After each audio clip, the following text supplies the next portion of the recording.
Jubilee വർഷത്തിൽ റോമിൽ മൂന്നാമത്തെ വിശുദ്ധവാതിൽ തുറക്കപ്പെടുന്നു.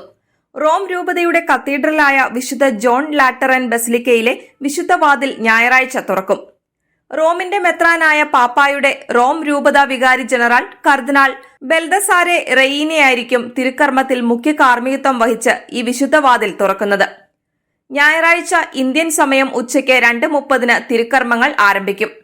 ജൂബിലി വത്സരത്തിൽ റോമിൽ 5 വിശുദ്ധവാതിലുകളാണ് തുറക്കപ്പെടുന്നത്. ഡിസംബർ 24 വൈകുന്നേരം വിശുദ്ധ പത്രോസിന്റെ ബസിലിക്കയുടെ വിശുദ്ധവാതിൽ ഫ്രാൻസിസ് പാപ്പ തുറന്നതോടെ ജൂബിലി വർഷത്തിന് തുടക്കമായി. തുടർന്ന് ഡിസംബർ 26 റോമിലെ റെബീബിയയിലുള്ള കാരാഗ്രഹത്തിലെ കപ്പേളയിൽ പാപ്പ വിശുദ്ധവാതിൽ തുറക്കുകയും ദിവ്യബലി അർപ്പിക്കുകയും ചെയ്തു. സഭയുടെ ചരിത്രത്തിൽ ആദ്യമായാണ് തടവറയിൽ വിശുദ്ധവാതിൽ തുറക്കപ്പെട്ടത്. വിശുദ്ധ ജോൺ ലാറ്ററൻ ബസിലിക്കയുടേതിനു പുറമെ റോമിൽ 2 വിശുദ്ധവാതിലുകൾ കൂടി തുറക്കപ്പെടും.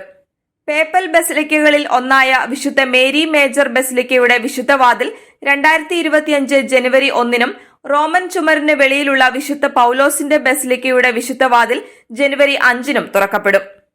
അതേസമയം റോമിൽ കുട്ടികളുടെ തടവറയായ കസാൽ ദെൽ മാർമോയിലെ മനുഷ്യോചിതമല്ലാത്ത അവസ്ഥയിൽ മാറ്റം വരുത്തുന്നതിന് തന്നാലാവുന്നത് ചെയ്യുമെന്ന് ഫ്രാൻസിസ് മാർപ്പാപ്പ. ഇറ്റലിയിലെ ലാ സേത്തെ ടെലിവിഷൻ ഉപാധ്യക്ഷയും ടെലിവിഷൻ അവതാരകയുമായ ഗായ തോർത്തോറ എക്സ് മാധ്യമത്തിലൂടെ ഈ തടവറയിലെ മനുഷ്യത്വരഹിതമായ അവസ്ഥയെ അപലപിച്ച് പങ്കുവച്ച സന്ദേശത്തിനുള്ള മറുപടിയായാണ് ഫ്രാൻസിസ് പാപ്പ ഈ ഉറപ്പ് നൽകിയത്. പാപ്പ ഈ തടവറ 2 പ്രാവശ്യം സന്ദർശിച്ചിരുന്നു. 2013 2023 പെസഹ വ്യാഴാഴ്ച പാപ്പ അവിടെ എത്തി കാലുകഴുകൽ ശുശ്രൂഷ നടത്തിയിരുന്നു.